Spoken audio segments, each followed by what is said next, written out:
చారిత్రాత్మక సినిమా చెట్టు నేలకూలింది. గోదావరి వరదల కారణంగా పశ్చిమ గోదావరి జిల్లా తాళపూడి మండలం కుమారదేవంలోని గోదావరి గట్టున ఉన్న ఈ భారీ వృక్షం కూలిపోయింది. సింగళూరు తాతబ్బాయి సుమారు 145 ఏళ్ల క్రితం గోదావరి ఒడ్డున నిద్రగన్నేరు మొక్కలు నాటారు.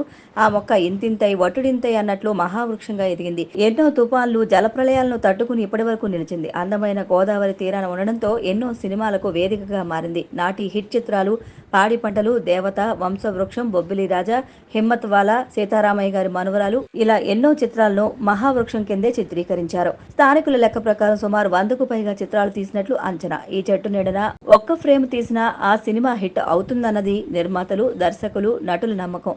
దర్శకరత్న దాసరి నారాయణరావు, దర్శకేంద్రుడు రాఘవేంద్రరావు, జంధ్యాల, ఈవీవి సత్యనారాయణ వంటి సీనియర్ దర్శకులంతా సినిమా చెట్టు సీనును వినియోగించుకున్న వారే.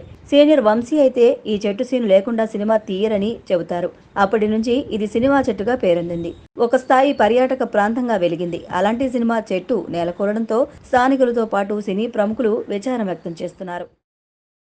దివంగత మాజీ మంత్రి జక్కంపూడి రామ్మోహన్ రావు 71వ జయంతిని మంగళవారం స్థానిక కంబాల చెరువు వద్ద గల ఆయన విగ్రహం వద్ద ఘనంగా నిర్వహించారు. మాజీ ఎమ్మెల్యే జక్కంపూడి రాజా, వైసీపీ యువనేత జక్కంపూడి గణేష్, వైసీపీ నాయకులు నందిప శ్రీనివాస్, ఎం షర్మిలారెడ్డి తదితరులు జక్కంపూడి రామ్మోహన్ రావు విగ్రహానికి పూలమాలలు వేసి నివాళులర్పించారు.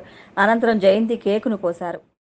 కంటిచూపులో ఇబ్బందులు ఎదుర్కొన్న 210 మంది రాజమహేంద్రవరం సెంట్రల్ జైలు ఖైదీలకు కళ్లజోళ్లను పంపిణీ చేశారు. Jail superintendent yes. రాహుల్ స్వయంగా వారికి కళ్లజోళ్లు తొడగడం విశేషం. సర్వేంద్రియానం నయనం ప్రధానమని, కంటి చూపును ప్రతి ఒక్కరూ కాపాడుకోవాలని ఆయన పిలుపునిచ్చారు.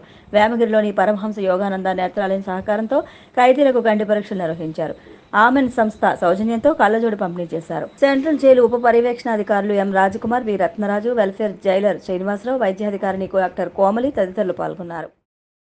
పెద్ద ఎత్తున చెత్తను విడుదల చేసే అపార్ట్మెంట్లు, హోటళ్ల నిర్వాహకులకు కంపోస్టు తయారీలో శిక్షణ ఇవ్వనున్నట్లు కమిషనర్ కేతన్ గార్గ్ వెల్లడించారు. ఈ మేరకు శానిటరీ సెక్రటరీలకు ఆదేశాలు జారీ చేశారు. సోమవారం ఆయన రోజువారీ పర్యటనలో భాగంగా షెల్టన్ వద్ద గల కంపోస్ట్ తయారీ కేంద్రాన్ని పరిశీలించారు. అలాగే వెంకటేశ్వర నగర్, విద్యుత్ కాలనీ ప్రాంతాల్లోని అపార్ట్మెంట్ వాసులతో ముచ్చటించారు. స్వయంగా కంపోస్టును తయారు చేసుకుని వినియోగించుకోవచ్చన్నారు.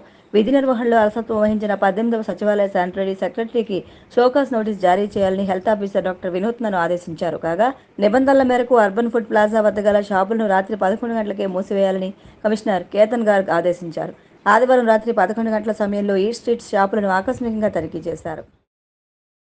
వాకస్ యోగా లాఫింగ్ క్లబ్ స్వచ్ఛంద సేవా సంస్థ ఆధ్వర్యంలో స్థానిక ఎస్కేవిటి డిగ్రీ కళాశాల ఆనంద్ గార్డెన్స్లో క్లబ్ అధ్యక్షుడు సేనాపతి సత్యబాబు, క్లబ్ వ్యవస్థాపకుడు పామర్తి గోపాలరావు నేతృత్వంలో విద్యార్థులకు ఉపకార వేతనాలు, వృద్ధులకు పింఛన్లు పంపిణీ చేశారు.